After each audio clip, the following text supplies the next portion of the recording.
മമ്മൂക്ക എന്റെ പൊന്നെ നിങ്ങളെ ഞാൻ ഈ നിങ്ങൾ തന്നെയല്ല ഇട്ടേക്കണത്. ഇതെന്താണത്? ഇത് എത്ര രൂപയാണ് ഇതിന്?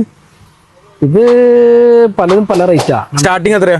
145. കറക്റ്റാണ് 155 രൂപ. 155 കറക്റ്റ് സ്റ്റാർട്ടിങ്. പിന്നല്ല ഇത് ഓക്കെ കൊള്ളാലോ. ഡോറുണ്ട് വിൻഡോയും ഉണ്ട്. ഇത് പുറത്ത് പോയി കഴിഞ്ഞാൽ 150-160 രൂപ കൊടുക്കണല്ലോ. 150-190 കൊടുക്കണം. കിട്ടാൻ ഭയങ്കര പാടാണ്. അത് ഓൺലൈനിലും കിട്ടാൻ ഭയങ്കര പാടാണ്. ഇത് ഓൺലൈനിൽ ആര് കൊടുക്കും? ഞാനൊരു കാര്യം ചോദിക്കട്ടെ, നിങ്ങളിപ്പോ ഈ കർട്ടൻ ഇപ്പൊ കൊടുത്ത് മനസ്സിലായോ? ഈ കർട്ടൻ നിങ്ങൾ കൊടുത്തിട്ട് നിങ്ങൾക്ക് ഇതിന് ലൈക്ക് നിങ്ങൾക്ക് അറിയാൻ പറ്റും ഇപ്പൊ എത്ര മീറ്റർ വേണം? ഇപ്പൊ ജനൽ വെക്കുമ്പോ എത്ര മീറ്റർ വേണം നിങ്ങൾക്ക് അറിയാൻ പറ്റും? അതറിയാൻ പറ്റും. ശരിക്കും? പിന്നെ അപ്പൊ കസ്റ്റമർ ഇപ്പൊ പറഞ്ഞാൽ മതി, നിങ്ങൾ ബാക്കിയുള്ളതൊക്കെ ഡീൽ ചെയ്ത് കൊടുത്തോളൂ. എന്റെ പിന്നെ ഇതൊക്കെ കൊറിയർ ചെയ്ത് കൊടുക്കോ? എല്ലാം കൊറിയർ ചെയ്യും. പിന്നെന്താ വേണം? നോക്ക് ഐറ്റംസ് നോക്ക്, ആൾക്ക് ഇഷ്ടപ്പെട്ടുണ്ടോ നമുക്ക് വാങ്ങിക്കാൻ. പിന്നെ എന്നാ വേണം? കളേഴ്സൊക്കെ എടുത്തിട്ട്.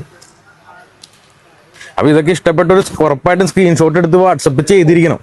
നിങ്ങൾ ഇനി ഓരോ കടകളിൽ അന്വേഷിക്കേണ്ട കാര്യമില്ല. ഇനിയും ഒരുപാട് ഐറ്റംസ് ഇല്ലേ കർട്ടൻ? ഇത് നമുക്ക് വീഡിയോയിൽ പരിധി വേണം, കുറച്ച് കാണിക്കാൻ പറ്റുള്ളൂ. ഇനിയിപ്പോ എന്തൊക്കെ വന്നാലും കുഴപ്പമില്ല, ആൾക്കാർക്ക് മെസ്സേജ് ചെയ്തോളും, സ്ക്രീൻഷോട്ട് എടുത്ത് വാട്സപ്പ് ചെയ്തോളൂ ആവശ്യമുള്ളത്. അപ്പൊ അങ്ങനെ ആയിക്കോട്ടെ.